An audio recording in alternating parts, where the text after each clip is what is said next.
ओम नमो भगवते वासुदेवाय। ओम नमो भगवते वासुदेवाय। ओम नमो भगवते वासुदेवाय। ओम अज्ञानतिमिरान्धस्य ज्ञानाञ्जनशलाकया चक्षुरुर्मिलितं येन तस्मै श्रीगुरुवे नमः। श्रीचैतन्यमनोभीष्टं स्थापितं येन भूतले स्वयं रूपं कदा मह्यं ददाति शापदान्तिकम्। वन्देऽहं श्रीगुरु श्रीयुतपदकमलं श्रीगुरून् वैष्णवांश्च श्रीरूपं सग्रजातं सहगणरघुनाथन्वितं तं सजीवं साद्वैतं सावधूतं परिजनसहितं कृष्णचैतन्यदेवं श्रीराधा कृष्णपादान् सहगणललिता श्रीविशाखान्वितं हे कृष्ण करुणा सिंधु दीनबंधु जगतपते गोपेश गोपिका कांतो राधा कांतो नमस्तुते। तप्तो कांचन गौरांगी राधे वृंदावनेश्वरी विश्वभानुसुते देवी प्रणमामि हरिप्रिये। वंशाकल्पतरुभ्यश्च कृपा सिन्धुभ्यो एव च पतितानां पावनेभ्यो वैष्णवेभ्यो नमो नमः। नमः विष्णुपादाय कृष्णप्रेष्ठाय भूतले श्रीमते भक्ति वेदांतो स्वामिनिति नामिने। नमस्ते सरस्वती देवी गौरवाणी प्रचारिणे निर्विशेष शून्यवादी पाश्चात्य देशो तारिणे। नमो महावदान्याय कृष्ण प्रेमोपदायते कृष्णाय कृष्ण चैतन्य नाम्ने गौरतिसे नमः।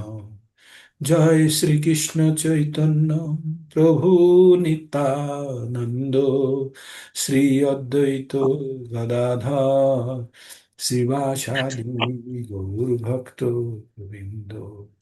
हरे कृष्णा कृष्णा कृष्णा हरे हरे हरे राम हरे राम राम राम हरे हरे।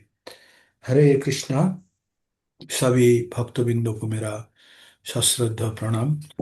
और आप लोगों का बहुत मतलब आभारी हूँ कि आप लोग ये ऑफिस डे में भी वर्किंग डे में भी आप लोग मैनेज करते हैं। सबका अलग अलग कमिटमेंट है फिर भी आप लोग मैनेज करते हैं। ये 6:07 में आके घर में पहुंचा हूँ, तो इसलिए मेरा प्रिपरेशन में थोड़ा देर हो गया। तथापि हम लोगों का मन तो हमेशा भगवान में अगर जुटा रहा है ना, रास्ता में आ रहा हूँ और मन में हो रहा है कि भगवान से जो भगवान का कथा हमको श्रवण करना है, जो पठन करना है, उसमें हम देर तो नहीं हो रहा है भगवान।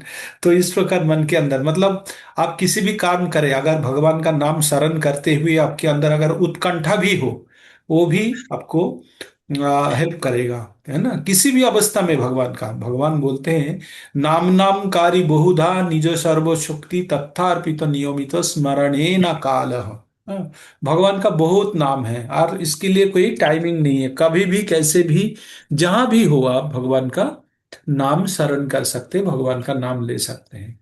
तो भगवान स्वयं बोले हैं, तो फिर भी हम लोग इतना लाचार है, हम लोग इतना मतलब डिसिप्लिन का काम है हम लोगों के अंदर कि तथापि हम भगवान का सही वक्त पे नाम नहीं ले पाते हैं ना।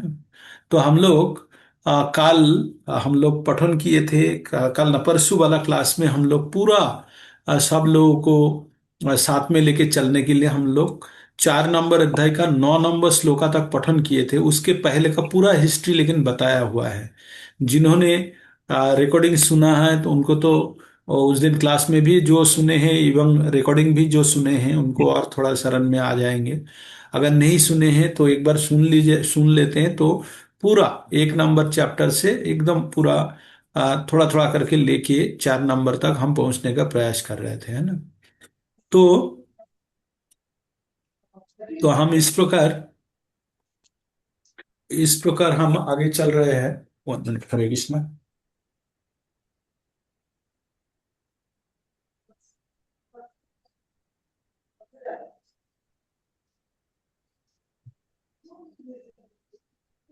तो इस प्रकार हम बढ़ते चल रहे हैं। आज शुरू करेंगे 9 के बियॉन्ड। हाँ, उसके पहले छोटा सा एक रिकैप हमेशा चाहिए हमको। रिकैप इसलिए चाहिए कि हमको अब कौन सा स्थिति में हम जो अभी अलग अलग अलग जगह के बैठे हैं सबको हम खींच के लेके चलते हैं धृतराष्ट्र का राजमहल में, है ना। जहाँ पे संजय धृतराष्ट्र को सुना रहा है भगवत गीता का कथा। एक्चुअली भगवान का कथा जब भी हम श्रवण कर रहे हैं, लेकिन हम डायरेक्टली नहीं श्रवण कर पा रहे हैं। हम संजय का माध्यम से सुन रहे हैं, संजय का मुंह से सुन रहे हैं, या संजय का टीवी में देख रहे हैं हम लोग, है ना। तो हम लोग कहाँ पे हैं? हम लोग धृतराष्ट्र के महल में हैं। और धृतराष्ट्र बैठे हैं सिंहासन पे, और उनका सेक्रेटरी इसके नजदीक में नीचे बैठे हैं, और वो उनको रिले कर रहे हैं। तो हम लोग उसी रिले का आनंद उठाएंगे एवं वहां से हम स्पष्ट ज्ञान लेने का प्रयास करेंगे, है ना। तो हमने पहला अध्याय में पढ़े हैं युद्धों का परिस्थिति कैसे वर्णन किया गया है। अर्जुन का मन खराब हो गया, वो युद्ध नहीं लड़ने चाहते। क्यों? क्योंकि उसका मन के अंदर करुणा आ गया है। तो करुणा क्या है? क्षत्रियो के लिए हानिकारक है उस मोमेंट में जहां उसको कर्तव्य करने में उनको रोक रहा है। किस लिए हानिकारक है? ऐसे करुणा कोई खराब चीज नहीं है, लेकिन करुणा का बस में अगर अपने कर्तव्य भूल जाते हैं या कर्तव्य में आप हट जाते हैं तो करुणा आपके लिए खराब है ना। हम लोग बोलते हैं अहिंसा परमो धर्मो, अहिंसा परमो धर्मो। सबके लिए हिंसा नहीं करना चाहिए, लेकिन क्षत्रिय के लिए क्या है? हाँ, क्षत्रिय यह सबके लिए है धर्म रक्षा तथैव च। हाँ, जब हिंसा धर्म रक्षा के लिए करते हैं तो वो और अच्छा है। किससे? परम अपना हम लोग क्या बोलते हैं? अहिंसा परमो धर्म, और धर्म हिंसा तथैव च। अगर धर्म धर्म के लिए अगर हिंसा करना पड़े तो वो उससे अच्छा है। किससे? अहिंसा से भी अच्छा है। तो सुबह जो हम लोगों का जो विश्लेषण चल रहा था ना, सुबह हम लोग जो पठन कर रहे थे या विश्लेषण कर रहे थे, तो सुबह हम लोग जो विश्लेषण कर रहे थे, तो विश्लेषण करने में वही बात आ रही थी कि हिंसा करना चाहिए कि नहीं। जब हम हमारा ऊपर कोई अगर चढ़ जाए तो हमको क्या करना चाहिए। तो हमको क्या करना चाहिए? हम एक्चुअली कौन वर्णों में है वो चीज देखना बहुत जरूरी है ना।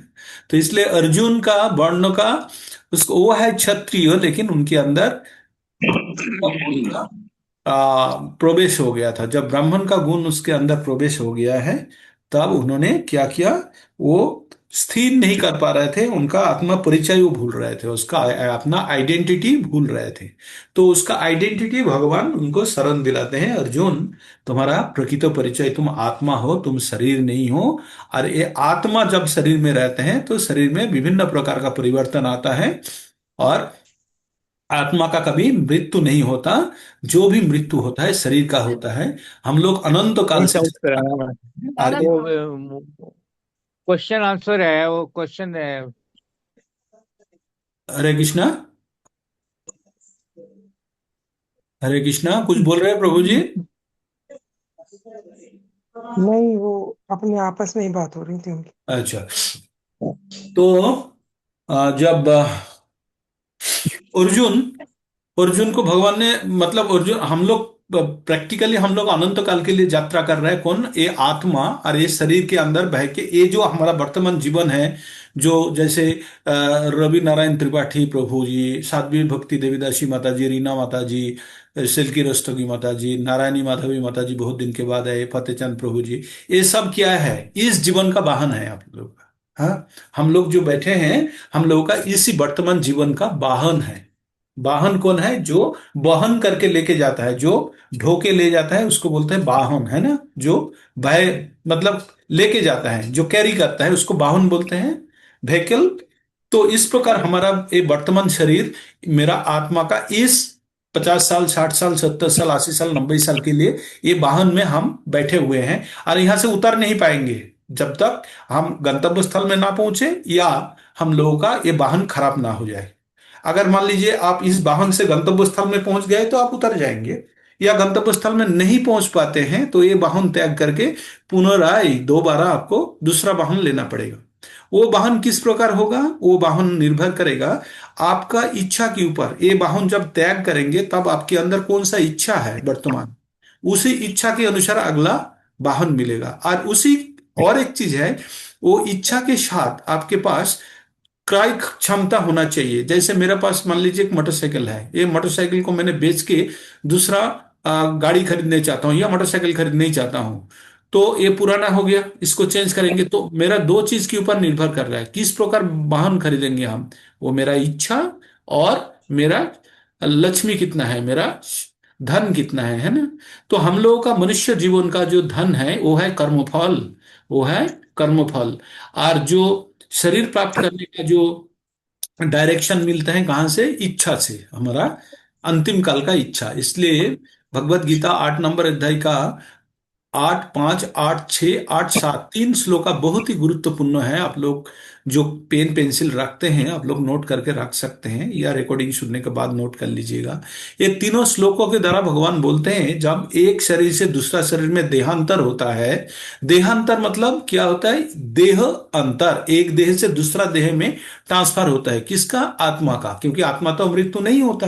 तो आत्मा क्या बोला, कपड़ा की तरह है, जो बसन जब फट जाते हैं हम लोग उसको त्याग करके नया लेते हैं, कोई पुराना नहीं लेते हैं। आप ये मत सोचिएगा कि ये शरीर त्याग करके मैंने 50 साल का मेरा उम्र में शरीर त्याग दिया, देके एक 25 साल वाला शरीर ले लिया, नहीं मिलेगा आपको। इस प्रकार रेडीमेड नहीं मिलता, आपको एक जीरो से ही शुरू करना पड़ेगा, है ना।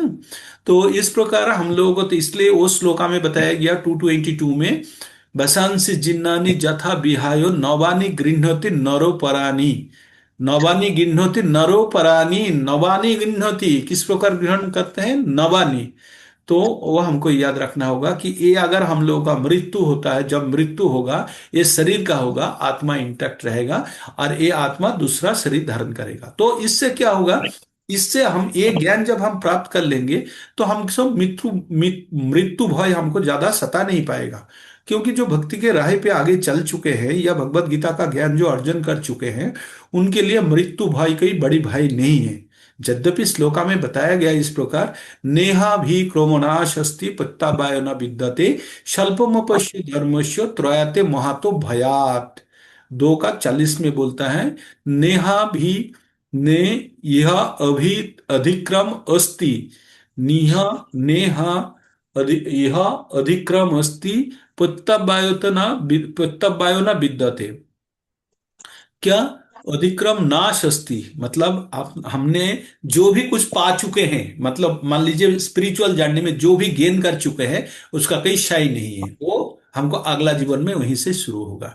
तो इसलिए तो क्या करेगा, व्हाट, वो क्या हमको बेनिफिट देगा, त्रायते महातो भयात स्वल्पमपश्य धर्मस्य, धर्म का पथ में थोड़ा सा भी हमने मूवमेंट करके रखे हैं तो वही चीज हमको क्या अगला जीवन में हमको हमको क्या करेगा, वहीं से शुरू करेगा हमारा भक्ति। और इसके पहले क्या होगा, जब इस जीवन त्याग करेंगे ना तो हमारा भय कम कर देगा, मृत्यु भय से बचाएगा। तो मृत्यु भय से बचाए मतलब मृत्यु से बचाएगा क्या, नहीं, मृत्यु से नहीं बचाएगा, हमको मृत्यु भय से बचाएगा। मृत्यु भय क्या है कि जैसे आप लोगों को एग्जाम्पल देके बताया था कि आप अभी विंटर का जो सीजन है, मान लीजिए टेम्परेचर 4 डिग्री 5 डिग्री है, अगर किसी को बोला जाके नहा लो तो वो एकदम वायलेंट हो जाएगा ना, वो आपको एकदम उल्टा चढ़ बैठेंगे, बोले क्या बात कर रहे हो, अभी नहाने का बात कर रहे हो। और उसके बाद कोई नहाने नहीं जाएगा इस ठंडा में, लेकिन उनको पता चला बाथरूम में गीजर लगा हुआ है और गीजर से गर्म जल आ रहा है, तो उसको नहाने में कोई तकलीफ होगा। यद्यपि वही एक्शन कर रहा है, नहा रहा है, लेकिन गर्म जल द्वारा नहा रहा है, इसलिए उसको जो सर्दी का या ठंडी का एहसास नहीं हो रहा है, यद्यपि वो नहा ही रहा है। तो इस प्रकार जो ज्ञान अर्जन करने के बाद जिसका मृत्यु आता है, वो जान लेते हैं कि ये मृत्यु, ये शरीर त्यागना है, ये त्याग करके दूसरा शरीर प्राप्त करेंगे। और इसमें कोई ये नहीं यार, हम लोगों का जो कर्म फल है, जो हम अच्छा कर्म करे हैं उसके अनुरूप इतना कॉन्फिडेंस है कि हमको एक अच्छा शरीर मिलेगा। तो अगर इससे भी ज्यादा इंटेलिजेंट व्यक्ति अगर मान लीजिए ये शरीर त्यागने के पहले ही अगर ये सोच लेते हैं कि हमको दोबारा मनुष्य जीवन नहीं प्राप्त करना है, तो 8.5, 8.6 एवं 8.7 में जो बताया गया है उसमें बोलता है, अंत काले च मामेव शरण मुक्ता करे वरम, जो प्रयति स मद्भावम याति नस्तत्र संशय। भगवान बोलते हैं मृत्यु के समय में अगर कोई भगवान को शरण कर लेते हैं तो वो अवश्य ही भगवान को प्राप्त करेंगे, इसमें कोई संदेह नहीं है। तो इसका मतलब हम लोग जो भी अभी प्रचेष्टा कर रहा है, ये ज्ञान अर्जन के माध्यम से हम जान जाएंगे देहांतर कोई जितना भी बड़ा प्रक्रिया हो, हमें कोई जाता आता नहीं है, हम अंत काल में भगवान को शरण कर लेंगे। इतना कॉन्फिडेंस हमें बिल्डअप हो जाएगा जब हम कुछ एक्सरसाइजेस करेंगे, जब अनुशीलन करेंगे, जब जप करते रहेंगे। तो भगवान ने दूसरा श्लोक में क्या बोला, 8.6 में बोला, यम यम व्यापी शरण भापम यम यम व्यापी शरण भावम त्याजोतम ते कलेवरम तम तमे बोइति कोन्ते हो सदा तद्भावो भाविता। अर्जुन ने जब भगवान ने अर्जुन को बोला कि अगर मेरे को शरण नहीं कर पाते, कोई अंतकाल में मेरे को शरण नहीं कर सकते हैं, लेकिन जो भी शरण करेगा वही प्राप्त होगा, जो भी शरण करेगा वही प्राप्त होगा। तो इसमें कोई संशय नहीं है। और वही चीज शरण में आएगा जो हमेशा वो सोचते रहता है ना। तो हमको वही शरण आएगा, जो भी हम कुछ करते रहते हैं हमेशा वही चीज शरण में आएगा ना। जब हम मृत्यु का शज्या में होंगे तब भगवान नहीं आएंगे शरण। तो हमको क्या करना है, भगवान ये दोनों फिलोसफी बोला, मरने के टाइम पे जो भगवान को शरण करेगा भगवान को प्राप्त करेगा, या और कुछ शरण करेगा और कुछ प्राप्त करेगा। तो हमें क्या करना चाहिए, ये दोनों फिलोसफी बोलने के बाद भगवान अर्जुन को एक्शन बोलते हैं। पहले बताया दर्शन, फिलोसफी बताया, उसके बाद क्या करना है अर्जुन को, ये चीज बताया। क्या करना है अर्जुन को, बोला तस्माद सर्वेषु कालेषु मां मनुष्यरम युद्धोच। तो आप ऐसा करो, मेरे को शरण करते हुए हमेशा युद्ध करो। कौन सा युद्ध, क्षत्रिय, क्षत्रिय का काम क्या है, युद्ध लड़ना। तो बोला जाओ आप युद्ध लड़ो, लेकिन मेरे को शरण करके करो। तो इससे क्या होगा, अगर युद्ध क्षेत्र में आप मर जाते हो तो क्या करोगे, मेरे को शरण करते हुए मरे हुए, तो क्या होगा, आप मेरे को प्राप्त करोगे या आप जीतोगे, युद्ध जीतोगे। क्षत्रियो का दो स्थिति होता है, अगर जय करेगा, युद्ध जय करेगा तो राज्य भोगेगा, अगर हार गया तो मृत्यु। तो मृत्यु अगर अर्जुन का आता है तो भगवान को शरण करते हुए आएगा, नहीं तो राज्य भोगेगा। जब राज्य भोगेगा तब भी तो भगवान नहीं बोला राज्य जब भोगोगे तब मेरे को शरण नहीं करा, कभी ना कभी तो अर्जुन मरेगा, तब भगवान को शरण करते हुए मरेगा। तो एक है जो तुरंत मरने से भगवान को तुरंत प्राप्त करेगा, और दूसरा है जो राज्य भोग करने के बाद अंत में जब भगवान को शरण करेगा मृत्यु के समय, तब भगवान को प्राप्त करेगा। इसका मतलब हम लोग जो जॉब करते हैं, इसका मतलब क्या है, हम लोगों का जो अवचेतन मन है, हम लोगों का दो प्रकार का मन बेसिकली है। एक है चेतन, दूसरा है अवचेतन। अवचेतन मन के अंदर पूरा हिसाब डेटा भरा हुआ रहता है। तो मैं आप लोगों को एक एग्जाम्पल देके बोलते रहता हूँ, जैसे आपका घर में एक लाइब्रेरी बना के रखे हैं ना, बहुत पुस्तक रखे हैं। तो उस लाइब्रेरी के अंदर आपने कोई भी पुस्तक अगर ढूंढना है तो आपको दिमाग में पहले होगा, नहीं तो उसके ऊपर आपने इंडेक्स लिख के रखे हैं कौन सा पुस्तक है कहाँ है ना। तो अगर शाम को अगर ये अंधेरे में कोई पुस्तक आपसे मांगे तो आप दे नहीं पाएंगे ना। लेकिन मान लीजिए आप पूरा लाइब्रेरी का समस्त प्रकार का पुस्तक हटा दिए, देके वहां हर जगह पे भगवत गीता रख दिए। अगर कोई आपसे भगवत गीता मांगते हैं अंधेरा में भी, कोई भी पुस्तक खींचेंगे तो आपका भगवत गीता ही बाहर आएगा कि नहीं। तो भगवान वही बोल रहे हैं कि आप हमेशा भगवान का नाम शरण करते करते आपका अवचेतन मन को पूरा भर के रखो। मृत्यु के समय में जो भी कुछ शरण करने के लिए जो भी कुछ प्रयास करेंगे, भगवान का नाम ही आएगा। किसी भी पुस्तक खींचेंगे तो जैसे भगवत गीता बाहर आएगा, उस टाइम पे कुछ भी आप सोचेंगे तो भगवान का नाम शरण में आएगा। इसलिए भगवान ने फॉर्मूला दिया है। क्या फॉर्मूला दिया है भगवान ने, भगवान बोला कि तस्माद सर्वेषु कालेषु माम अनुसरम युद्ध। तो इस प्रकार भगवान अर्जुन को ज्ञान देते हैं, तो बाद में देंगे, लेकिन जब बात करने लगे तब ये आ गया। तो यहाँ पे एक देहांतर का बात बताते हैं, जो 2 नंबर अध्याय का 12 नंबर श्लोक में बोलते हैं, देहिनस्मिन् यथा देहे कौमारं जो वनं जरा तथा देहांतर प्राप्ति धीरस्तत्व नाम ही होती। क्या बोलते हैं, ये जो देहिनो अस्मिन यथा देहे, तो देहिनोस्मिन, ये देही जो है, ये देही कौन है? देही मतलब जो देह में रहता है। देह कौन है? शरीर है। शरीर के अंदर कौन रहता है? आत्मा रहता है। तो आत्मा को क्या बोला जाता है? देही। तो देहिनो उसमिन रहता है। दे जथा देहे, देह में, शरीर में जैसे देही रहता है, इस प्रकार क्या करते हैं? देही नस्मिन जथा देहे कौमारं यौवनं जरा, वो क्या देखते हैं? बाल्य अवस्था देखते हैं, कुमार अवस्था देखते हैं, वृद्ध अवस्था देखते हैं, जरा अवस्था मतलब बूढ़ा अवस्था देखते हैं। कौन देखते हैं? आत्मा ही देखते हैं, देही देखते हैं। तथा देहांतर प्राप्ति, जब देहांतर होता है, धीरज तत्व नामुहति, जो धीर व्यक्ति है, जो स्थितोपज्ञ है, जो ज्ञानी है, जो पंडित है, वो कभी इससे परेशान नहीं होता कि ये शरीर छोड़ के ये जो आत्मा जाएगा, इससे ये जो देहांतर होगा, तब आत्मा तब जो पंडित व्यक्ति है वो कभी भी विचलित नहीं होता।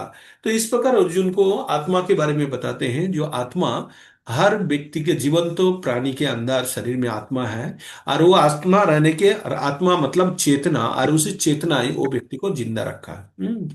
उसके बाद अर्जुन को स्थितोपज्ञ के बारे में बताते हैं अंत में, 2 नंबर अध्याय में। उसके बाद 3 नंबर अध्याय में कर्मों के बारे में बताते हैं। और 3 नंबर अध्याय में एक, हाँ, 1 नंबर अध्याय, हम 4 नंबर पढ़ रहे हैं ना। हाँ, 3 नंबर अध्याय में एक चीज, बहुत गुरुत्वपूर्ण चीज हमने पढ़े हैं। क्या पढ़े हैं? जो हमारा प्रधान शत्रु को हमको पहचानने में मदद किया। क्या है हमारा शत्रु? आप लोग अनम्यूट करके बोलिए, हमारा प्रधान शत्रु कहाँ है? कौन है हमारा प्रधान शत्रु? कौन है? हमारा अंदर जो काम, क्रोध, अहंकार। क्रोध, मोह, मद, काम मत्सर्य जो है क्रोध। प्रभु जी। हरे कृष्ण काम है, प्रभु। बस एक ही चीज है, काम। काम से क्रोध आ जाता है, और मात्सर्य भी काम से उत्पन्न हो जाएगा बाद में, है ना। तो हम लोग जानेंगे हमारा प्रधान शत्रु, भगवत गीता में बोला प्रधान शत्रु जो एक है, वो है काम। है, वो काम कहाँ रहते हैं? उसका अवस्थान कहाँ होता है मनुष्य का? कहाँ रहता है काम? बोलिए। साध्वी भक्ति देवी दासी माता जी, सिल्की रस्तगी माता श्री, नारायण माधवी माता जी, रीना सिकदर माता जी, बोलिए आप लोग। तो जी इंद्रिय आंखों से देख के जो हमें पसंद आ जाती है, फिर हम काम की भावना से उसे पाने के लिए सोचते हैं। तो मतलब इंद्रियों में होता है, हाँ, इंद्रियों से आता है काम। और कोई जोड़ेंगे इसके साथ? काम का अवस्थान और कहाँ? नारायणी माता जी बोलिए। काम का 3 जगह पे अवस्थान होता है। माता जी बोलिए, अनम्यूट करके बोलिए, एक्सेस है आपके पास। मॉर्निंग बैच का तो सबको आना चाहिए। बोलिए माता जी। रीना माता जी बोलिए, हैंड रेज किए हुए आपने। हम्म। मन में इंद्रिय समूह में। हाँ, बस माता जी ने सही बता दिया, मन में, इंद्रिय समूह में। और कोई ऐड करने चाहेंगे इसके साथ? और कोई? काम कहाँ रहता है? मन में, इंद्रिय समूह में। और कोई? नारायणी माता जी, प्रभु जी आपका बगल में तो है। वहां से फिर प्रभु जी बुद्धि में जाता है, बुद्धि से फिर हाँ, बुद्धि में। ये 3 जगह पे काम रहता है। कहाँ कहाँ रहता है काम? मतलब कोई तीव्र रूप से कोई चीज पाने का इच्छा को बोलते हैं काम, है। भगवान छोड़ के बाकी कोई भी चीज को पाने का जो तीव्र इच्छा है, उसको बोलते हैं काम। और भगवान को पाने का जो तीव्र इच्छा है, उसको बोलते हैं प्रेम, है। तो हमारा जो काम है 3 जगह पे अवस्थान करता है, इंद्रियों में, मन में, और बुद्धि में। तो हमको क्या करना होगा? एक काम, हमारा शत्रु है, तो इस शत्रु को निकालना पड़ेगा।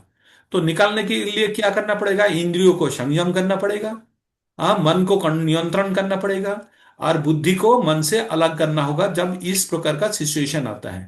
तो हमें क्या करना होगा? हमारा इंद्रिय समूह को कैसे नियंत्रण करेंगे? उनको एंगेज कर देंगे। किसमें?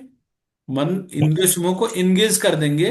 किसमें? भगवान का भक्ति में, भगवान का काम में, भगवान का कर्म में। तो भगवान का कर्म में जब एंगेज हो जाएगा, तो इधर उधर देखने को नहीं मिलेगा, क्योंकि उसका नेचर ही है इधर उधर ढूंढेगा, है ना। लेकिन उसको अगर काम दे देते हैं, कोई कर्म दे देते हैं, तो वो इधर उधर नहीं भाग पाएगा। तो इसलिए हमारा क्या करना होगा? आंख क्या भगवान दर्शन करें, नाक से हम भगवान का फूल का खुशबू ले, और क्या ले? हम जीह्वा से भगवान का प्रसाद ग्रहण करें, कान से भगवान का नाम सुने, और क्या करें? हम स्पर्श करें, भगवान का चरण स्पर्श करें अपना जो तक से। तो इस प्रकार जब हम अपना सभी इंद्रियों को भगवान का कर्म में लगा देंगे तो उसको क्या बोलेंगे? उसको बोलेंगे भक्ति। तभी एक बार भक्ति वो रसामृत जी आपने सिंधु। एग्जाम्पल बताया था, या वो आपके फल का बताया था, आंखों ने फल को देखा, मार किसको पड़ी, मुख ने हाँ खाया। ये हाँ वाला एक बार फिर से बता दो, बहुत अच्छा एग्जाम्पल है। हाँ। तो जैसे कोई भी चीज हम करते हैं एक के साथ दूसरा जुड़ा हुआ होता है। हमारा कोई भी ऑर्गन जो है, जो इंद्रिय समूह है, जैसे कोई बगीचा में अच्छा फल देखा, तो किसने देखा? आंख ने देखा। और मन में उसको पाने का इच्छा हुआ, तो हाथ पैर ने उसको तोड़ा। तोड़ने के बाद लेके आया। आने के बाद किसने खाया? जीह्वा ने खाया। हाँ, जीह्वा ने खाया। जीह्वा ने जब खाया, आनंद किसने लिया? जीह्वा ने आनंद लिया, पेट में चला गया। अभी जब वो आम का पेड़ का जो मालिक है भागते हुए आया, आने के बाद इसको पकड़ा। पार का पकड़ने के बाद पीठ के ऊपर लगाया डंडा। जब डंडा लगाया, कहाँ से आंसू आ रहा है? आंख से आंसू आ रहा है ना। तो जिसने देखा उसी को ये फल भोगना पड़ा। तो ये ऐसे ही कहानी बताते हैं। तो ऐसा नहीं है। तो हमारा जो अलग अलग अर्गन है, तो अलग अलग अर्गन का अलग अलग पर्पस है, अलग अलग इंद्रियों का। तो हमारा मेनली हमको ये जानना है, कोई इंद्रिय समूह को हमको नियंत्रण करना है। कोई भी चीज प्रकार का, इस प्रकार का कोई भी विषय समूह, एक्चुअली इंद्रिय जो है ना, इंद्रियों का विषय है क्या? चक्षु देखने के लिए है। जैसे रूप, रस, गंध, शब्द, स्पर्श, ये है पांचों इंद्रियों का पांच विषय। ये पांचों इंद्रियों का पांच विषय के ऊपर हमें इसको अलग करना है। जैसे आंखों के सामने आपका कोई ऐसा चीज आ गया जिसको आपको पाने का इच्छा हो जाए, तो आप उसको आइसोलेट करना होगा, तो आंख को रोकना होगा। देन शब्द, कोई भी चीज अच्छा आपको कोई चीज पाने के लिए आपको प्रॉमिस कर रहा है, वो सुनना नहीं है। देन आपको गंध, कोई भी आपको सुगंध आ रहा है या दुर्गंध आ रहा है नाक में, तो रूप, रस, गंध, शब्द, स्पर्श, कोई आपको स्पर्श कर रहा है जिससे आपको अनुभूति दिलाने का प्रयास कर रहा है, उससे आपको विरत रहना है। तो ये जो पांचों इंद्रियों है ना, ये पांचों इंद्रियों को नियंत्रण करना है। तभी काम को हम कंट्रोल कर पाएंगे। 2 नंबर अध्याय का 62 एवं 63 श्लोका में यही बताया गया, काम से कैसे एक व्यक्ति का विनाश होता है ना। तो एक दूसरे के साथ रिलेटेड है। हम जब गंभीर धीरे धीरे अध्ययन करते जाएंगे, बार बार यही चीज बताएंगे, आप लोग श्रवण करेंगे, और धीरे धीरे हम लोगों का क्लियर हो जाएगा। जरूरी नहीं कि हर चीज एक दिन बताएं।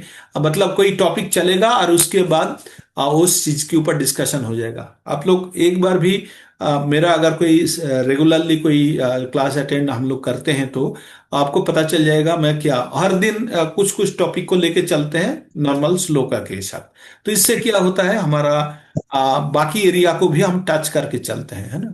तो 3 नंबर अध्याय में काम के बारे में बोला, तो अर्जुन को बोला, अर्जुन काम तुम्हारा सबसे बड़ा शत्रु है, इसको नियंत्रण में लाओ। उसके बाद भगवान 4 नंबर में चला आते हैं अध्याय में। आने के बाद भगवान एक ज्ञान जो है, एक ज्ञान कैसे आया, कहाँ से आया, उसके बारे में, हिस्ट्री के बारे में बताते हैं, है ना। क्योंकि आप किसी को भी कोई ज्ञान देने जाएंगे तो उसको बताना चाहिए एक ज्ञान का कहाँ से आया, कैसे आया। तो भगवान बोलते हैं ये जो ज्ञान है ना, हमने पहले सूर्यों का जो देवता है विवस्वान को दिया था। किसको दिया था ये ज्ञान? ये ज्ञान किसको दिया था? बस सूर्यों का जो देवता है उनका नाम है विवस्वान। तो विवस्वान के दिया। तो भगवान क्या बोलते हैं? श्री भगवान उवाचो इमं विवस्वते जोगम प्रोक्तवान अहम अव्ययम विवस्वान मनवे प्राहु मनो इक्षु कावे अब्रवीत। भगवान ने बोला, मैंने ये ज्ञान सबसे पहले सूर्यों का राजा विवस्वान को दिए थे, हाँ? और ये अव्यय ज्ञान मैंने बताया था। विवस्वान उन्होंने क्या किया, अपना पुत्र जो मानव जाति का जनक है मनु, मनु को दिए थे। और मनु क्या किए थे, उनका संतान जो इक्ष्वाकु उनको दिए थे, है ना। इस प्रकार परंपरा से ये ज्ञान चल रहा था। इसका मतलब ये ज्ञान पे ही हम जो भगवत गीता का ज्ञान अर्जन कर रहे हैं, ये कोई नया बात नहीं है। ये अत्यंत पुराना है। कब सूर्यों को दिए थे भगवान ने, तो सूर्यों का जन्म कब हुआ था वो हम देखेंगे। उसके बाद बोला भगवान एक ज्ञान के बारे में बोला, एवं परंपरा प्राप्तम एवं राजो ऋषियो विधया विदु सकाले न महता जोगो नष्टो परंतप। तो भगवान ने ये चीज बोला, ये जो ज्ञान है ना, ये परंपरागत रूप से आते हैं। आप लोगों ने भी भगवत गीता बहुत बार आपने खरीद के पठन करने का प्रयास किया है। मैंने तो प्रयास किया है पहले, हाँ, कि और तरीके से, लेकिन नहीं हुआ। बहुत दिन स्वयं प्रयास किए, हुआ नहीं। उसके बाद जो गुरु का कृपा जो भी बोलिए, उनका जो भी थोड़ा कोरोना हुआ तो थोड़ा सा भी सीखने में रुचि बना। बस सीख नहीं पाया, लेकिन रुचि थोड़ा हुआ है। तो ये भगवत गीता स्वयं पुस्तक खरीद के लाके पढ़ के कोई विद्वान नहीं बन सकते। थोड़ा बहुत ज्ञान अर्जन कर सकते हैं, लेकिन उनका जो उपलब्धि, जो फीलिंग्स है, जो रियलाइजेशन है, वो नहीं आ सकता है। तो इसके लिए हमको क्या, रियलाइज्ड किसी पर्सन से सुनना होगा। रियलाइज्ड तो आप बोलेंगे अभी आपसे क्यों सुनूं फिर? मैं नहीं सुना रहा हूं, ये जो बात है ये प्रभुपाद जी का बात सुना रहा हूं। हम लोग क्या कर रहे हैं, हम लोग एक मीडिया है, हमें क्या कुरियर बॉय है, मैं I have not produce that product. हम जस्ट डिलीवरी कर रहे हैं किसको, जिसको पास पहुंचाना है ना। तो इस हिसाब से हम सोचेंगे कि जो पुस्तक में जो लिखा हुआ है, ये प्रभुपाद जी का रियलाइज्ड वर्षन है। प्रभुपाद जी ने ये स्वयं रियलाइज्ड किया यार, वो चीज हमको बताना है। ये अत्यंत गोपन चीज है, वो हम समझ के हमारा अंदर भी परिवर्तन आ सकता है, एवं आएंगे। आ सकता है नहीं, आएंगे, अवश्य आएंगे। अगर श्रद्धा के साथ किसी ने अगर भगवत गीता पढ़ते हैं, प्रभुपाद जी का एक एक लाइन अगर आप पठन करेंगे, तो अवश्य ही आपके अंदर परिवर्तन आ जाएगा, एवं गारंटेड है ये। तो इसके लिए हमको क्या करना, भगवत गीता तो हम पठन करेंगे, इसके साथ प्रभुपाद का लेक्चर भी श्रवण करना है। बहुत इफेक्टिव है, मैंने स्वयं देखा हूं। मतलब प्रभुपाद का लेक्चर इतना इफेक्ट करता है स्वयं के ऊपर। दो चीज है, एक तो है उनके साथ डायरेक्ट कनेक्टिविटी हो जाता है, हाँ? आप कनेक्ट हो रहे हैं, भले ही प्रभुपाद जी आपको देख नहीं पा रहे हैं या दूर से देख रहे हैं, लेकिन आप तो डायरेक्टली उनसे कनेक्ट हो रहा है ना, उनका श्रवण कर रहे हो, आपका उसका वाणी। तो वही, और पुस्तक से आप देख रहे हो प्रभुपाद जी का प्रिंटेड फॉर्म में जो प्रभुपाद रखे हैं, उनका भाषण, उनका रियलाइजेशन, उसको हम दर्शन कर रहे हैं। तो यहाँ पे बताया गया, ये है परम तप, ये परंपरागत रूप से प्राप्त, ये परम विज्ञान। क्या बोला, विज्ञान। भगवत गीता को हमेशा विज्ञान बताया गया। विज्ञान का मतलब साइंस, कि कौन सा साइंस है, ये स्पिरिचुअल साइंस है, आध्यात्मिक विज्ञान है। ज्ञान और विज्ञान में फर्क क्या है? ज्ञान जो है, कोई पुस्तक पठन करके आप ज्ञान प्राप्त कर सकते हैं। विज्ञान जब उस ज्ञान का व्यवहारिक प्रयोग करते हैं, तब उसको बोलते हैं विज्ञान। तो प्रभुपाद जी या जो भगवत गीता का ज्ञान है, ये परम विज्ञान है। सिर्फ ज्ञान में ही सीमित नहीं है, इसका सर्वोच्च उपयोग है, तभी इसको विज्ञान बताया गया है ना। तो ये किसके लिए बनाया गया था? राजा ऋषियों के लिए बनाया गया था। तो हम लोग कितना लाकी है, आप सोचिए। तो हम लोगों को एक ज्ञान प्राप्त करने का एक सुनहरा सुजोग आ गया है, सुनहरा मौका आ गया है, कि हम एक ज्ञान को प्राप्त कर सकते हैं ना। तो इसको क्या बोलेंगे आप लोग? इसको बोलेंगे ना कि किसी का जो अवश्य की कृपा है, नहीं तो हम ये ज्ञान कैसे प्राप्त कर रहे हैं। ये राजा ऋषियों के लिए ज्ञान था। यद्यपि हम जैसे निकम्मा मनुष्य को भी ये ज्ञान प्राप्त होने का अवसर आ गया। तो इसलिए हम लोगों को बहुत ही भाग्यवान समझना होगा। हम लोगों को क्या समझना होगा? अत्यंत भाग्यवान है कि ये ज्ञान हमको प्राप्त करने का अब मौका मिला। तो भगवान क्या बोला, ये ज्ञान, भगवान ने बताया ये ज्ञान सूर्यों का देवता को दिया गया था। उसके बाद उन्होंने बताया ये परंपरागत रूप से ज्ञान का प्रभाव चलते रहते हैं। उसके बाद भगवान क्या बोलता है, ये ज्ञान आज जो योग के बारे में आपको मैं बता रहे जा रहा हूं, क्योंकि आप मेरा परम भक्त, मेरा सखा, इसलिए विज्ञान का अति अति अति गोपनीय, जो रहस्यमय जो ज्ञान है, आप इसको हृदय से अनुभव करेंगे। भगवान ने क्या बोला? बोला स एवायं मया ते हद्दो जोगो प्रोक्ता प्रोक्तो पुरातन भक्तोऽसि मे शाखा चेति रहस्यम हेतुत्तमम। तो भगवान ने एक चीज बोला, तुमको परम ज्ञान योग के बारे में बता रहा हूं, क्योंकि आप मेरा सखा हो, आप मेरा मित्र हो, आप मेरा परम भक्त हो। तो ये विज्ञान का अति गोपनीय जो ज्ञान है, मैं आपको बता रहा हूं, और आप इसको हृदय में, अपना अंदर में, हृदय का अंदर में आप इसको स्थापन करेंगे। अभी अर्जुन का मन में हुआ, भगवान तो बोल रहे ठीक है, लेकिन ये कैसे हो सकता है कि ये आप सूर्यों का राजा को पहले बताया, आप तो मेरा सामने दिख रहा हूं। तो इस प्रकार का प्रश्न अर्जुन का मन में आ गया। अर्जुन क्या बोलता है? अर्जुन उवाच अपरं भवत जन्म परम जन्म विभाष्यत कथा में तद विजानीयां तस्मादौ प्रोक्तवानिति। तो भगवान अर्जुन ने बताया कि मैंने कैसे समझूं कि ये जो ज्ञान आप सूर्यों का देवदुआ के दिए थे, क्योंकि उसका तो जन्म बहुत पहले हुआ था, आप कैसे दिए थे, मैं ये कैसे समझूं। तो सूर्यों का राजा विवस्वान को जन्म हुआ था आपका बहुत बहुत पहले, और मैं कैसे जानूं कि कैसे मैं जान पाऊं कि आपने उनको ये उपदेश किए थे। हाँ, तो ये अर्जुन भगवान को ये प्रश्न करते हैं, तो भगवान इसका जवाब में भगवान उत्तर देते हैं। भगवान श्री भगवान उवाचो बहूनि मे व्यतीतानि जन्मानि च अर्जुन तन्नाहं वेदो सर्वाणि न तं वेत्थु परन्तप।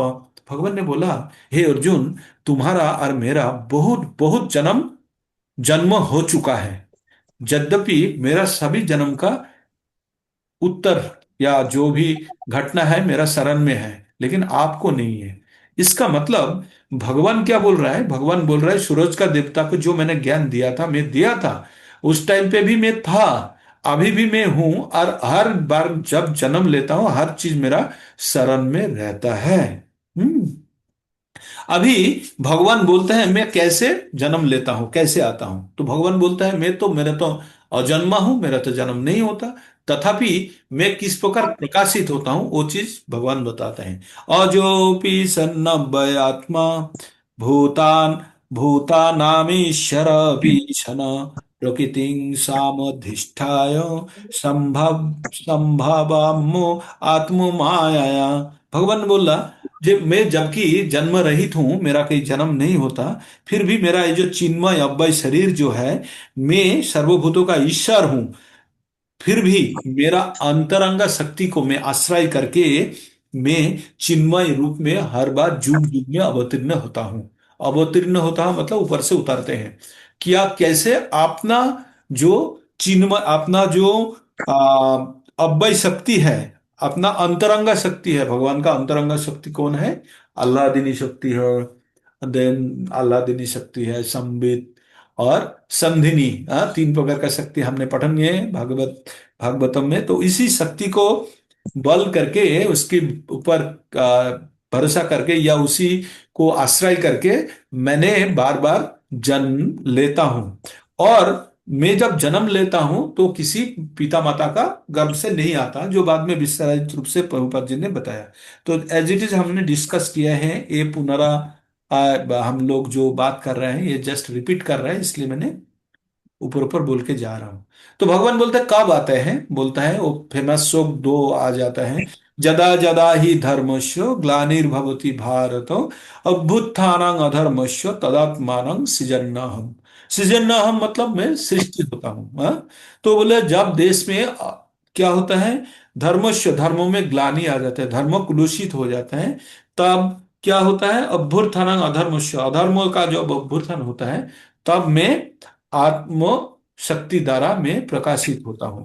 आके क्या करते हैं भगवान, भगवान बोलते हैं परित्राणाय साधूनां विनाशायश्च दुष्कृतां धर्म संस्थापनार्थाय संभावामि जुगे जुगे। भगवान बोलते हैं मैं साधु को परित्राण करता हूं और विनाश करता हूं, किसको, दुष्कृति को, जो दुष्कृतम होता है, दुष्कृति होता है, असाधु होता है, उनको मैंने विनाश करता हूं और साधु को परित्राण करता हूं। पहले साधु को परित्राण करते हैं, उसके बाद दुष्कृति को विनाश करते हैं, उसके बाद क्या करते हैं, धर्म स्थापनाएं संस्थापनाएं, धर्म पुनराय स्थापन करते हैं। धर्म मतलब रूल रेगुलेशन फिर सेट कर देते हैं। कब करते हैं, संभवामी जुगे जुगे, बार बार जितना बार मैं आता हूं जुगी युग में यही काम करने के लिए आता हूं। मतलब हम लोग जो दुनिया खराब होते जा रहा है, हम लोग सब चिंतित रहते हैं ना, दुनिया में कोलाहल हो रहा है, युद्ध हो रहा है, लड़ाई हो रहा है, इट इज नेचर, ये प्रकृति का नियम है, ये ऐसे ही होता है, हर युग में हुआ है, और इसके बाद अंत होगा, फिर सत्ययुग आएगा। तो दिस इज द नेचर, ये जड़ जगत का रूल ही यही है। हम जितना भी चाहे कि हर आदमी अच्छा बन जाए, देश एकदम सोने का लंका की, होगा नहीं, होगा नहीं। उसमें एक रावण निकल जाएगा, जाके माता जी सीताहरण करेंगे और पूरा लंका को जला देंगे, है ना। तो आप देख लीजिए किसी भी देश में आज का दिन में जो युद्ध चल रहा है, Russia, Ukraine, middle east, America, Venezuela, जो भी है, सीरिया, इराक, जहां भी युद्ध चल रहा है, ये इवन कुछ दिन पहले भारत पाकिस्तान का भी हो रहा था। तो इससे क्या पता चलता है कि युद्ध जब सत्ययुग था तब ग्रहों ग्रहों में युद्ध हो रहा था, माता जी ने शेयर की थी। युद्ध किससे किससे हो रहा था? जब एक लोक से दूसरा लोक में युद्ध हो रहा था। उसके बाद अभी कहाँ, त्रेता में कहाँ हो, एक देश से दूसरा देश में हो रहा था। दापर में कहा हुआ, एक ही परिवार में हो रहा था। और कली में कहा युद्ध हो रहा है, एक ही मेरा अंदर ही राम, रावण, या जगाई मधाई या चैतन्य महाप्रभु दोनों बगल बगल में बैठे हैं। अभी किसको हत्या करेंगे? जब जगाई माधाई को जब उद्धार करने के लिए चैतन्य महाप्रभु जब हरिदास ठाकुर और नित्यानंद प्रभु को भेजे थे, तो नित्यानंद प्रभु को उन्होंने, नित्यानंद प्रभु ने बोला था एक बार हरिनाम कर। तो ये दोनों नटोरियास थे, बहुत ब्राह्मण संतान यद्यपि थे, तथापि ये लोग बहुत नटोरास थे, नटोरियस थे। ये लोग शराब पीते थे, मांस खाते थे, या औरत लोगों को परेशान करते थे, और सर्व प्रकार का कुकर्म करते थे, डाकू लूटपाट सब कुछ करते, मतलब पूरा डॉन थे वो। उस टाइम का वो पूरा डॉन थे। वो किसी भी चीज से कोई डर नहीं, सब सीधा करके रखे थे, डरा के रखे थे। तो तब चैतन्य महाप्रभु ने बोला, जो आप लोग प्रचार करो। तो ये दोनों प्रचार करने जाते थे, कौन, हरिदास ठाकुर और नित्यानंद महाप्रभु। तो नित्यानंद प्रभु जब जाके बोलते हैं, पहले इसको ही टारगेट करते हैं कि सबसे ज्यादा जो पतित आदमी है उनको टारगेट करते हैं। पर वैसे सही लग रहे हैं। तो वैसे कहेंगे दूसरे दूसरे कैसे हो, इसके कानों के नहीं थे ना खाली।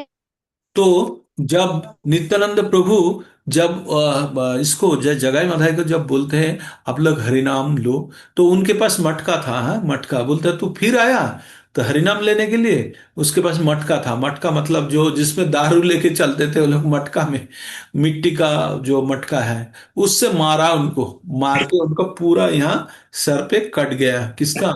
माधाई का। जगाई माधाई ने मारा और नित्यानंद प्रभु का सर कट गया और बहुत खून निकल गया। एक खबर पहुंचा किसको? महाप्रभु के पास। महाप्रभु ने तुरंत आ गया। आने के बाद बोला इनको काट ही डालेंगे। उनका सुदर्शन बुला लिया, उन्होंने बोला इसको हत्या कर देंगे। तब नित्यानंद प्रभु अत्यंत कृपालु है, वो क्या है, कृपा का जो स्वयं मूर्तिमान कृपा है। उन्होंने क्या बोला? बोला प्रभु आप क्या करने जा रहे हो? चैतन्य महाप्रभु को बोल रहा है आप क्या करने जा रहे हो? बोला इसको मैंने हत्या कर दूंगा। अभी तक तो मैंने सहन रहा था, लेकिन जब नित्यानंद का सर से खून निकल रहा है, मेरे से रहा नहीं जा रहा है। क्यों? क्योंकि मैं अपना भक्त का कभी भी,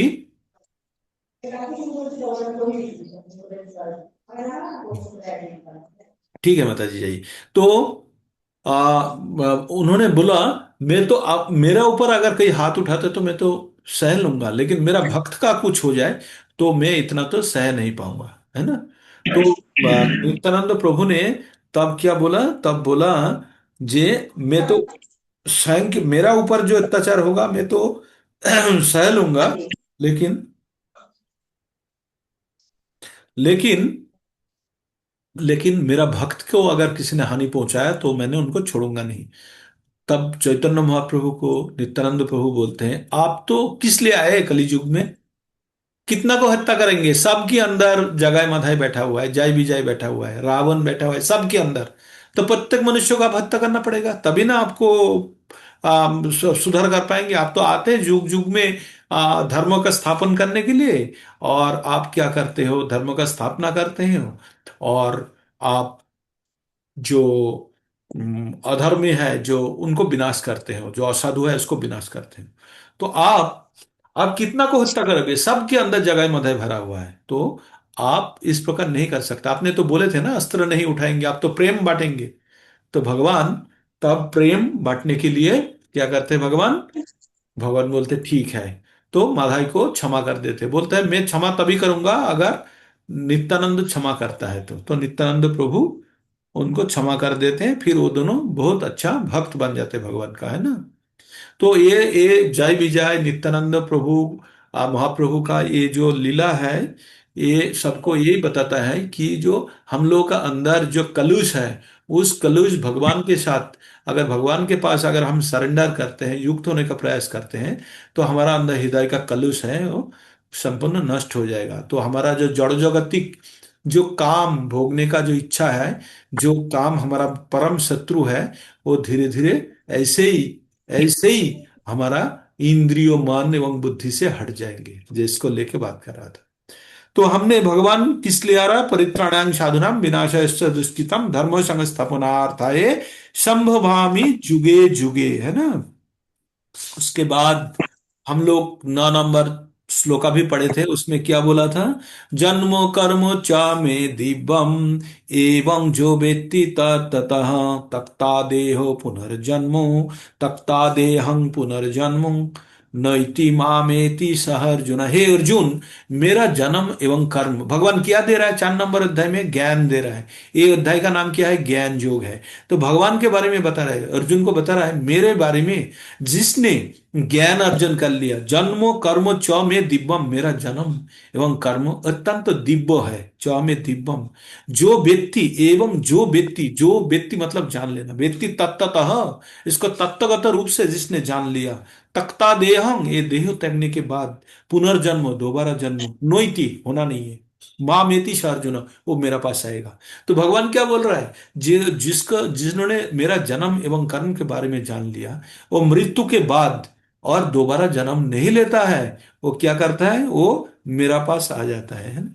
तो इतना दूर तक हुआ था लास्ट हम लोगों का क्लास में। अभी हम लोग पढ़ेंगे, उसके बाद 10 नंबर श्लोका में बताते हैं भगवान क्या बोलता है, बीतो रागो भयो क्रोधा मनमया मामुपाश्रिता बवहो ज्ञानो तपसा पूता मदभावो मागता। तो भगवान ने क्या बोला, आसक्ति, भय, क्रोध से मुक्त होकर, संपूर्ण रूप से मग्न होकर, किससे, भगवान में मग्न होकर, एकांत रूप से भगवान का आश्रय ग्रहण करके बहु बहु बहु व्यक्ति पहले ही एक पवित्र ज्ञान लाभ किया है।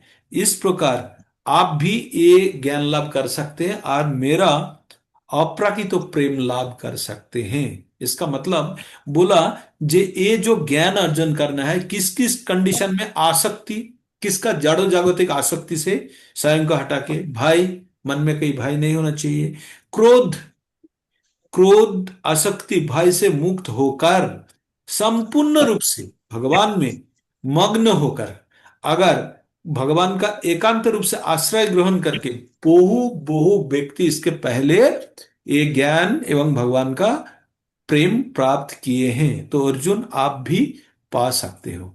तो हम लोगों का यहाँ पे, हम लोगों का भय, क्रोध, लोभ एक क्यों आता है, आसक्ति क्यों आता है हम लोगों का।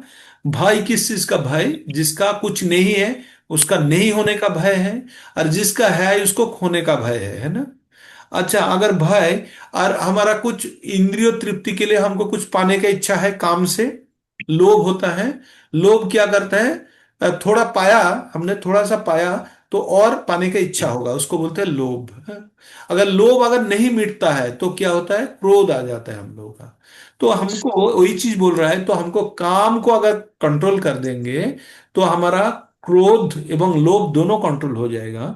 तो यहाँ पे तो किसी भी चीज के प्रति आसक्ति, अत्यधिक किसी चीज के बारे में सोचते सोचते उसके प्रति आसक्ति जन्म लेती है। तो बोलता है आसक्ति, भय, क्रोध से मुक्त होकर, संपूर्ण रूप से भगवान में मग्न होकर, एकांत रूप से भगवान को आश्रय करके, बहुत व्यक्ति ये जो एक ज्ञान लाभ करके पवित्र बने हैं, एवं ये भगवान का अप्राकृत, मतलब ये नॉर्मल जागतिक प्रेम में अप्राकृत प्रेम लाभ किया है। अगर भगवान का किसी ने प्रेम लाभ कर लेते, भगवान के बारे में जान लेते, भगवान का कृपा प्राप्त कर लेते, तो क्या होता है, मामुपेत्तु पुनर्जन्म दुखालयम अशाश्वतम।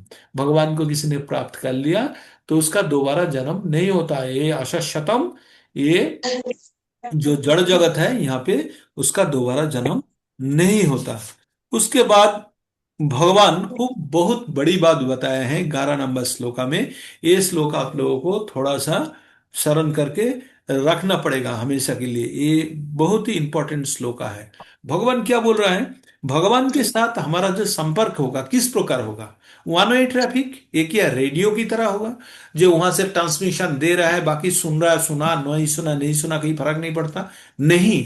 This is by directional communication. क्या बोलते हैं इसको? बाई डायरेक्शनल कम्युनिकेशन, जो दोनों तरफ से कम्युनिकेट होगा। हम जिस प्रकार कनेक्ट करेंगे वो भी उसी प्रकार कनेक्ट करेंगे। वही चीज बता रहा है भगवान। क्या बोल रहा है? जे जथा माम प्रपद्यन्ते तंस्तथैव भजाम्यहम् ममो वर्तानुवर्तन्ते मनुष्यं पार्थो सर्वस्व। भगवान बोलते हैं जो जिस प्रकार मेरा सामने आत्मसमर्पण करते हैं, मैं उसी को उसी प्रकार मैं पुरस्कृत करता हूं। हे पार्थो, सकल व्यक्ति सर्वत रूप से मेरे को अनुसरण करेगा या करता है ना?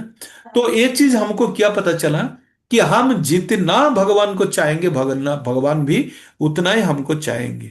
जैसे एक रबर का बल लेके जब दीवार पे मारते हैं तो बल दीवार पे लगने के बाद क्या करता है? वापस आ जाता है ना? क्यों? क्योंकि बल, वो जो छोटा जो गोला है, और बॉल को क्या बोलता है? गेंद।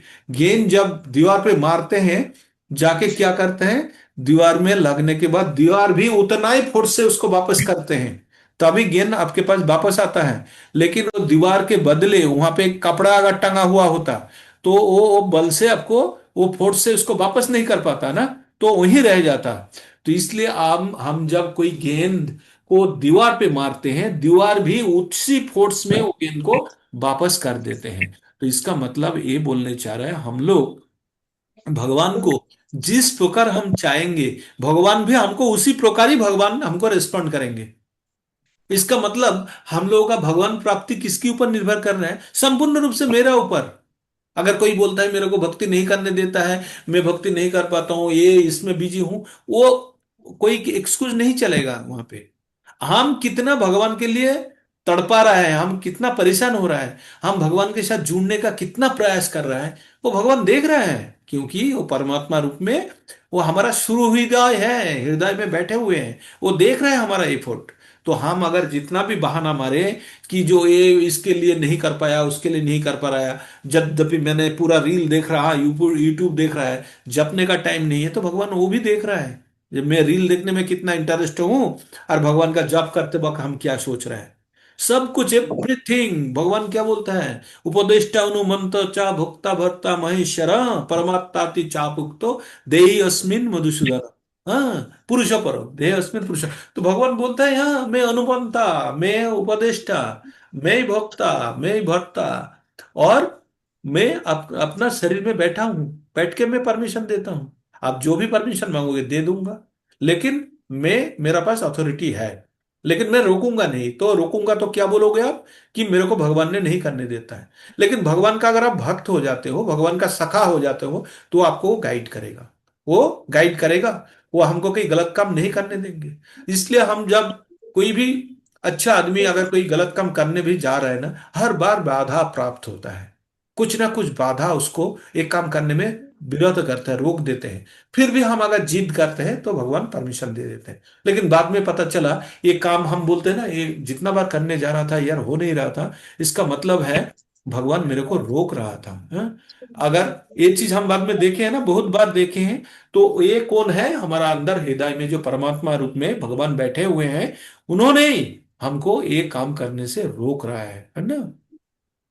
तो इसका अर्थ ये निकला कि हम जितना प्रकार जिस रूप से भगवान के प्रति आकृष्ट रहेंगे, भगवान के प्रति हम बने रहेंगे, भगवान के प्रति जितना लीन होंगे, उतना ही भगवान हमारा जो यू यू जो इंग्लिश हुआ अल्फाबेट है ना, यू यू देखे हैं, यू है ना, यू, इसको इन्वर्ट कर दीजिए, ऊपर ऐसे कर दीजिए, कर दिए।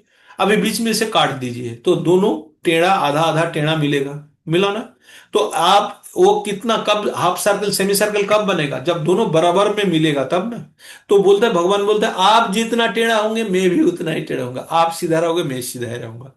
तो इसका मतलब ये जो मेरा हाथ देख रहे हो आप, जैसे यू फॉर्मेशन हो रहा है, इस प्रकार यू फॉर्मेशन हो रहा है, अगर ए हो तो होगा। आप ज्यादा टेढ़ा है, भगवान आपके समान उतना ही टेढ़ा होगा। तो भगवान बोल रहा है जो ये जथा माम प्रपद्यन्ते तंग तथैव भजम हम। जो जिस प्रकार भगवान को चाहेंगे, जिस प्रकार आत्मसमर्पण करेंगे, भगवान उसी प्रकार ही उसको रिवार्ड या पुरस्कार देंगे। और सब सबको इसी प्रकार भगवान को अनुसरण करना चाहिए। बहुत ही इंपॉर्टेंट श्लोका है, तो आप लोग इसको आ, शरण में रखिए, इसको रट्टा मार के रखिए। तो भगवान इसमें बोलता है, जे जो निर्विशेषवादी है वो, अच्छा उसके बाद अम,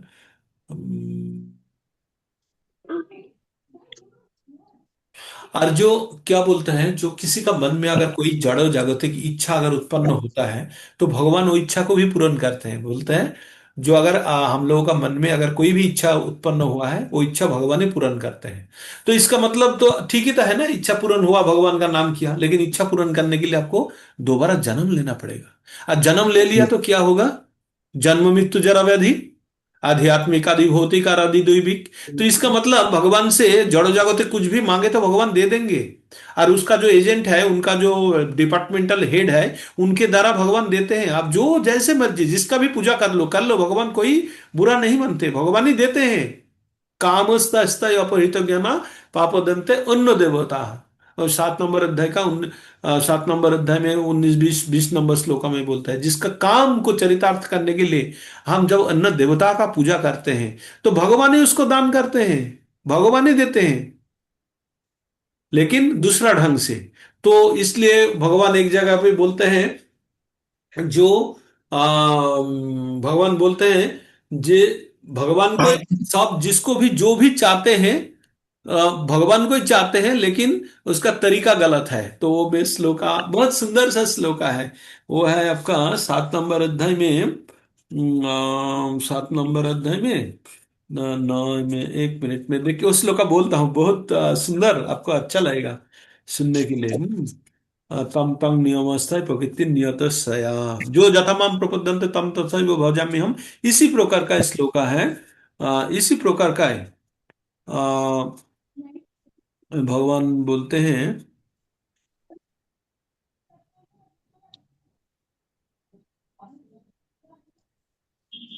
हाँ भगवान यहाँ पे बोलते हैं, जेपी अन्न देवता भक्ता जजन्ते श्रद्धान्विता तेपि मामेव कौन्तेयो जजन्ति अविधि पूर्वकम। भगवान बोलते हैं, जेओपी अन्न देवता भक्ता, अन्न देवता का भक्ति करता है, जो जजन्ते श्रद्धा, श्रद्धा के साथ उसका पूजा भी करता है अन्न देवता का। तो भगवान क्या बोलते हैं, तेपी, क्या बोलते हैं, तेपी मामेव कौन्ते, वो मेरा ही पूजा कर रहा है। भगवान क्या बोल रहा है, आप किसी भी देव देवता का पूजा करो, भगवान का ही पूजा कर रहे हो, लेकिन गलत तरीका से कर रहे हो, अविधि पूर्वकम। भगवान क्या बोल रहे हैं, अविधि पूर्वकम। भगवान क्या बोलते हैं, हे कौंते हो जो अन्न देवता का भक्त और श्रद्धा के साथ उनका पूजा करते हैं, प्रकृति रूप से अविधि पूर्वकम मेरा ही पूजा करता है, भगवान का ही पूजा करता है, लेकिन विधि मान्यता नहीं है, मतलब वो दूसरा तरीका से, गलत तरीका से काम कर रहा है। जैसे छोटा एग्जाम्पल बोलता हूं, आपने आपका कोई काम के लिए कोई गवर्नमेंट ऑफिस में गए हैं, जाके आपने जितना फॉर्म भरना था, पैसा वैसा सब कुछ देके, अपने फॉर्म भर के देके आ गया, जितना फीस भरना था सब कुछ देके आ गया। आने के बाद आपका एक निर्दिष्ट समय के बाद वो मिलेगा, है ना, उसका रिजल्ट होगा। लेकिन आपने क्या लगाया, एक बाबू को पकड़ा है, एक क्लार्क को पकड़े हैं कि उनसे ये काम करा लेना है ना, जो जल्दी हो जाएगा। तो उनको आपने घूस दे दिया कुछ, है। तो वो काम किया, काम वो क्या किया, ऑफिसर का साइन करा के लाके आपको दे दिया ना। तो काम साइन किसने किया, ऑफिसर ने दिया है, वो क्लार्क साइन करके नहीं दिया, ऑफिसर ही दिया है। लेकिन आपने अविधि पूर्वक रीति में लिया है, क्या, घूस दे के लेने का प्रयास किया। तो वही बोल रहा है, जो देव देवता का जो पूजा करते हैं, ये भगवान का ही पूजा कर रहा है, लेकिन अविधि पूर्वकम। तो इसलिए हमको हमेशा सतर्क रहना होगा, हम क्या चाहते हैं। हम लोगों का भगवान का भक्ति करके अगर भगवान से चाहना है, कुछ पाना है, तो हमको यहां से मुक्त होना है। भगवान प्रेम चाहना है, हमको क्या हमको क्या मांगना है भगवान से, भगवत प्रेम, और कुछ नहीं है। ये जो लड़ाई है ना प्रभु जी, ये चलते रहेगा, माता जी, ये लड़ाई चलते रहेगा। ऐसा दिन कभी नहीं होगा कि यहाँ पे जो भी आप जेल में आए हैं, सब ने अन्याय करके आए हैं, सब ने कुछ ना कुछ दोष किया है, तभी ना जेल में आए हैं। हम वर्तमान में कहाँ पे है, हम वर्तमान में जेल के अंदर है ना, कैद में है। देवी दुर्गा है इनका अधीश्वर। तो यहाँ पे लड़ाई नहीं होगा तो कहाँ होगा। तो आप क्या सोच रहे हो, जेल के अंदर सब कैदी शांत रूप से एकदम हरिनाम भजन करेगा? नहीं करेगा वो लोग, उनके अंदर दुष्ट प्रवृत्ति है, उसके कारण वो क्या करेंगे, वो उसके कारण वो अब फिर अन्याय करेंगे, वो परिवेश को बर्बाद करेगा। तो यही हो रहा है दुनिया में, हर वक्त हुआ है, अभी भी होगा। तो बुद्धिमान व्यक्ति क्या करेगा? जेल के अंदर रहना पसंद करेगा या बाहर जाने का पसंद करेगा? क्या करेगा? बाहर चले जाएंगे। जेल में क्यों रहेंगे? तो बुद्धिमान व्यक्ति का जब तक ज्ञान नहीं हुआ तब तक वो जेल में पड़े रहेंगे, लेकिन जब ज्ञान आ जाएगा तब क्यों जेल में पड़े रहेंगे? निकल पड़ेंगे वहां से। तो निकलने का रास्ता ही तो भगवान बोल रहे हैं। भगवत गीता इस प्रकार ग्रंथ है जो पढ़ के उनको एक्चुअली स्वरूप पता चल जाएगा, हमको पता चलेगा हम कौन है और किस लिए फंसे हुए हैं। ये ज्ञान बहुत ही महत्वपूर्ण है। आप हिंदू, मुस्लिम, क्रिश्चियन, जैन, ब्राह्मण, क्षत्रिय, वैश्य, शूद्र, किसी का भी लड़ाई लो, ये चलते रहेगा। सबको उसको मिटा दो। आप अगर बोलो जो मुस्लिम लड़ाई लड़ रहा है, वो मुस्लिम देश में ही तो लड़ाई लड़ रहा है, किससे लड़ रहा है? उनसे, आपस में। अभी हमारा हिंदुस्तान से अगर मुस्लिम चला जाता है तो हिंदुस्तान में किसके लड़ाई होगा? ब्राह्मण, क्षत्रिय, वैश्य, शूद्र में होगा। होगा ना? होगा ही। अगर वो भी बराबर कर देते, एक ही परिवार में होगा। बाप बेटा में होगा, बेटा भाई से होगा। होगा। This is natural.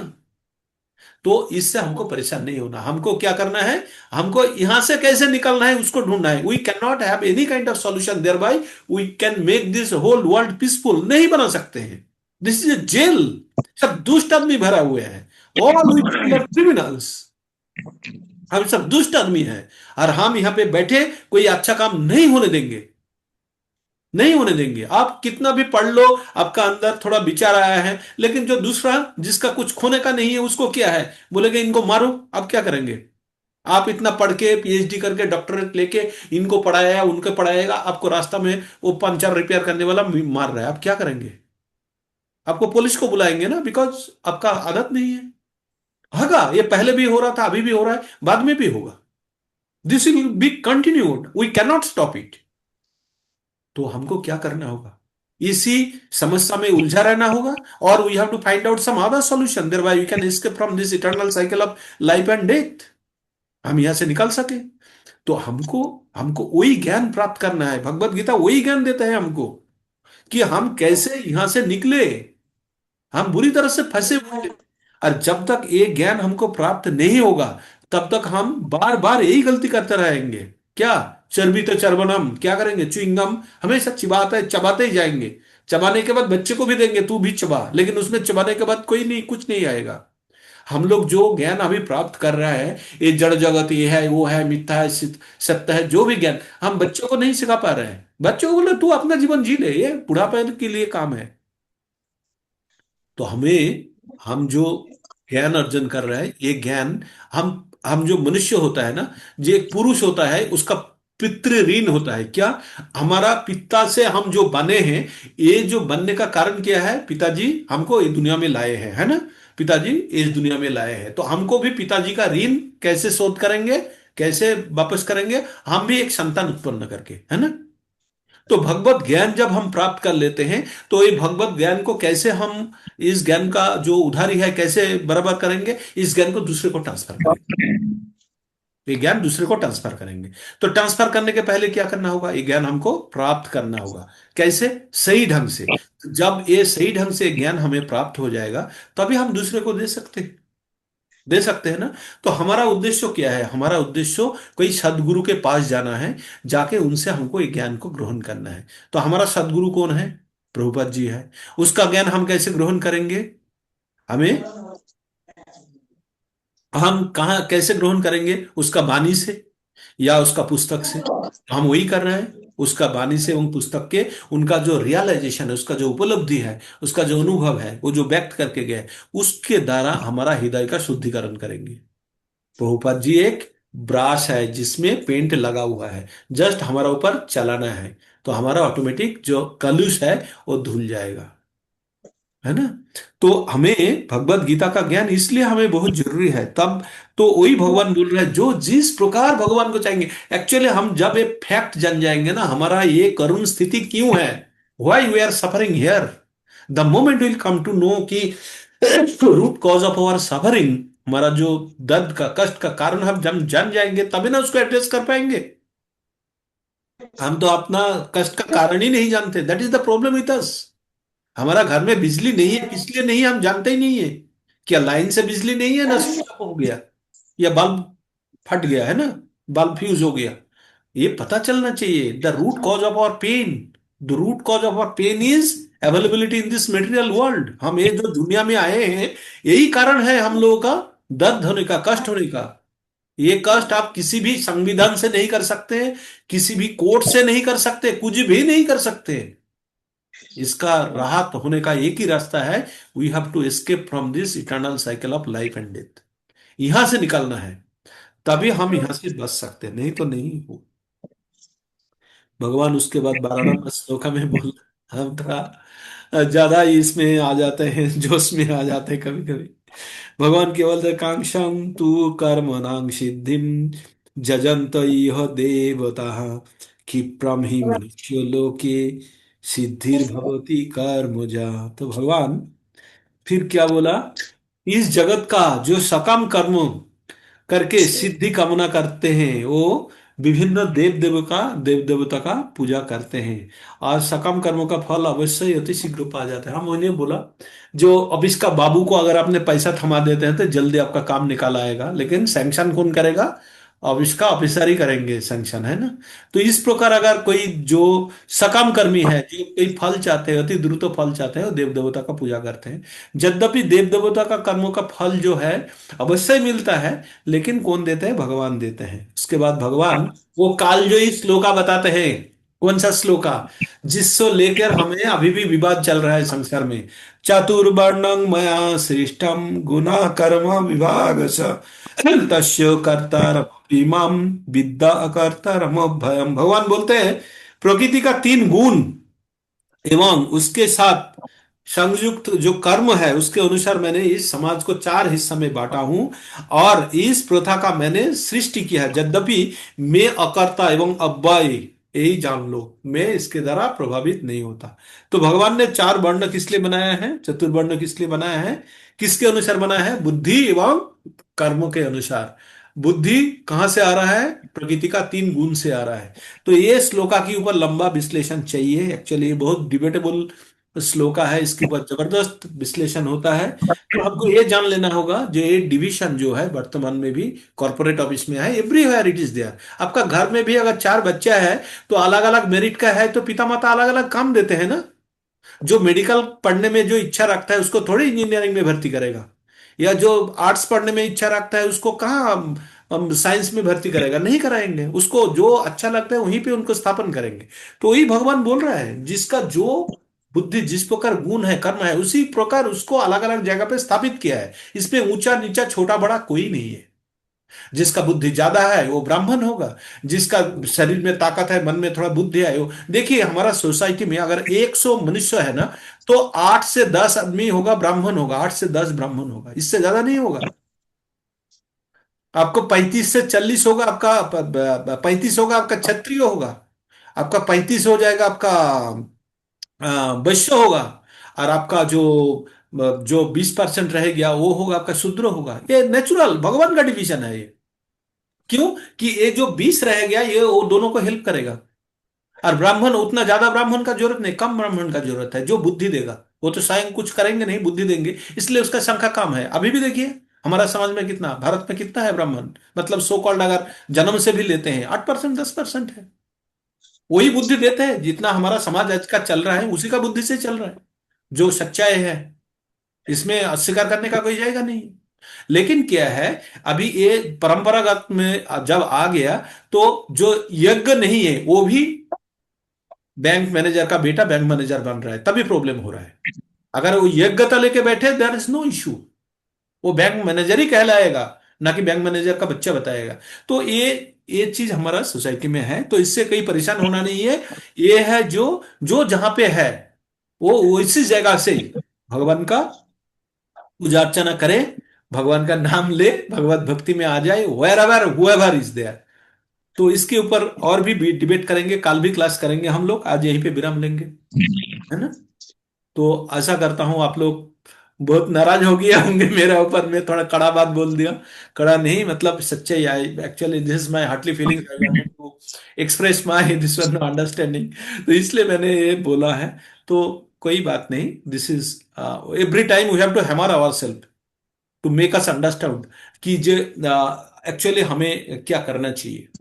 हम भगवत गीता पढ़ रहे पुण्य होगा, नहीं होगा, पुण्य नहीं है। Bhagavad Gita is much more higher than what we are thinking.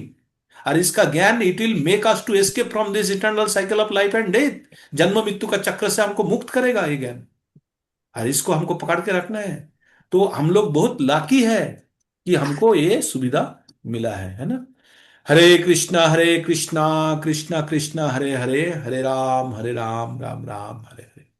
सभी भक्तों को और एक बार मैंने बताता हूँ, आज का ये प्रोग्राम यहीं पे समाप्त होता है। किसी को अगर कोई प्रश्न है इसके बारे में, थोड़ा सा शेयर कर सकते हैं थोड़ा देर के लिए। अगर कोई किसी का कोई बोल सकते हैं, अनम्यूट करके बोलिए, एक्सेस है आपके पास। हरे हरे कृष्ण प्रभु जी, दंडवत प्रणाम प्रभु जी। प्रणाम। प्रभु जी, भगवान ने बोले बहु नहीं जन्मा नहीं अंते, अरे हमरा और तुम्हारा बहुत जन्म हो गया है। तो हम लोग जो बात करते हैं प्रभु जी, हम लोग जितने ग्रुप में हैं, आप हमको शिक्षा दे रहे हैं, हमारा भी बहुत जन्म हो चुका है प्रभु जी, और इस जन्म में हम मुक्ति पाना चाहते हैं, मुक्त पाना चाहते हैं, इसीलिए एकजुट हुए हैं, इकट्ठा हुए हैं। क्योंकि प्रभु जी, मैं जब छोटा था बहुत अच्छा पढ़ रहा था, उनके साथ अब रिलेशन नहीं है। फिर कॉलेज में गया, उनका साथ अब रिलेशन नहीं है। यूनिवर्सिटी गया, रिलेशन नहीं है। नौकरी किया, नौकरी के बाद उनका साथ रिश्ता टूट गया। और इस आप लोगों के साथ जो मिलके रिश्ता बढ़ रहा है प्रभु जी, ये सच है क्या प्रभु जी? प्रभु जी, एक्चुअली ये जो है, आप जो गांव का स्कूल से पढ़ के शहर का स्कूल में जाते हैं तो आपका फ्रेंड सर्कल चेंज होता रहता है ना। पर्पस के साथ फ्रेंड सर्कल चेंज होता रहता है। आप जो चीज अभी बोले वो पर्पस के साथ चेंज होता रहता है। अभी हम लोगों का जीवन का परमार्थ क्या है? धर्म अर्थ काम मोक्ष। अभी लास्ट स्टेज पे चल रहा है। तो इस स्टेज में जो इसी प्रकार का मानसिकता जिसका है, उसके साथ ही आपका साधु संग होगा, उसके साथ ही संग होगा। दिस इज नेचुरल, और वही हो रहा है। हम ये एक्सपेक्ट कर सकते हैं, by grace of God, by grace of Krishna, by grace of guru, इससे हमको साधु संग मिलने का असर मिला है, और हम उसको सही ढंग से उपयोग कर रहे हैं। We are so lucky. हमको सोचना हुआ, ये गोल्डन अपॉर्चुनिटी मिला है हमको, किसी भी हालत में हाथ के बाहर नहीं जाने देना है। इसको पकड़ के रखना है। एंड मैं बोलता हूं, only few people do get this opportunity. मनुष्य नाम सहस्रेषु कश्चित जतति सिद्धये, जतति मापि सिद्ध नाम कश्चिन मान व्यक्ति तत्व। तो हजार हजार मनुष्यों के अंदर कतिपय एक दो व्यक्ति को इच्छा होता है भगवान का नाम करे, भगवान को जत्न करे, भगवान का सेवा करे, और इस प्रकार जो इच्छा प्रकट करते हैं, इनमें से इस प्रकार हजार हजार मनुष्य से कोई एक दो भगवान को तत्वगत रूप से जानते हैं। और भगवान को जो तत्वगत रूप से जान लिया, तो उसका फॉर्मूला क्या बोला? जन्म कर्म च में दिव्यम एवं जो व्यक्ति तत्ततः तक्ता देहं पुनर्जन्म नैति मामेति सह अर्जुन। तो जो भगवान को जान लिया, भगवान का जन्म कर्म जान लिया, वो तत्वगत रूप से वो मृत्यु के बाद दोबारा देह धारण नहीं करेंगे। ही और she will be this no rescued from this eternal cycle. तो यही है। तो हम लोग बहुत लकी है, तो हमको इसको सही उपयोग कर लेना चाहिए। ये मनुष्य जीवन बहु बहु बहु जन्म लावंत नाम, बहु नाम जन्म नामांते ज्ञानमान मन प्रबोधते वासुदेव सर्वमिति समहत सुदर्भ। ये बहुत जन्मों के बाद जो ज्ञानी व्यक्ति होता है ना, उनको पता चलता है कि वासुदेव सब कुछ का कारण है, और वही जान के उनके प्रति जो आकृष्ट होता है वो मुक्त होता है। और बोलते हैं लब्धा सुदुर्लभम बहु संभवंते। बहुत बहुत जन्म के बाद हमको ये सुदुर्लभ मनुष्य जीवन मिला है। लब्धा सुदुर्लभम ईदम बहु संभवंते मनुष्यम अर्थो दाम अनित्यम अपि इह धीर तुर्नंग जातेत ना पतेत अनु मृत्यु जावन निश्चय विषय खुलु सर्वोत्त सद। भागवतम का श्लोक है। बहु जन्म के बाद ये अति दुर्लभ मनुष्य का जीवन मिला है, और इसको गवाना नहीं है, इसको सही उपयोग करना है। तो तुरंत जाते, तुरंत आप लग जाओ। इसका लिमिट बहुत समय कम है, हम लोगों के पास समय ज्यादा नहीं है। पता नहीं कल को त्याग देंगे शरीर, है ना। तो हमारा पास टाइम ज्यादा नहीं है। तो हमको क्या करना होगा? ये जो समय बचा हुआ है, इसको सही उपयोग करना है तुरंत, और बिना देर किए हुए स्वयं को भगवान का सेवा में नियुक्त करना है। भक्ति क्या है? सर्वोपाधि विनिर्मुक्तं तत्परत्वेन निर्मलांग ऋषि के न ऋषिकेश सेवनांग भक्ति उच्यते। भगवान का सेवा, अपना इंद्रियों द्वारा भगवान का सेवा करना ही भक्ति है, बस। तो यहीं पे एक क्लास विराम करते हैं। और किसी का कुछ कहना है तो कुछ बोल लीजिए, नहीं तो विराम करते, रिकॉर्डिंग बंद करते हैं। हरे हरे कृष्ण प्रभु जी, दंडवत प्रणाम प्रभु। प्रणाम प्रभु जी।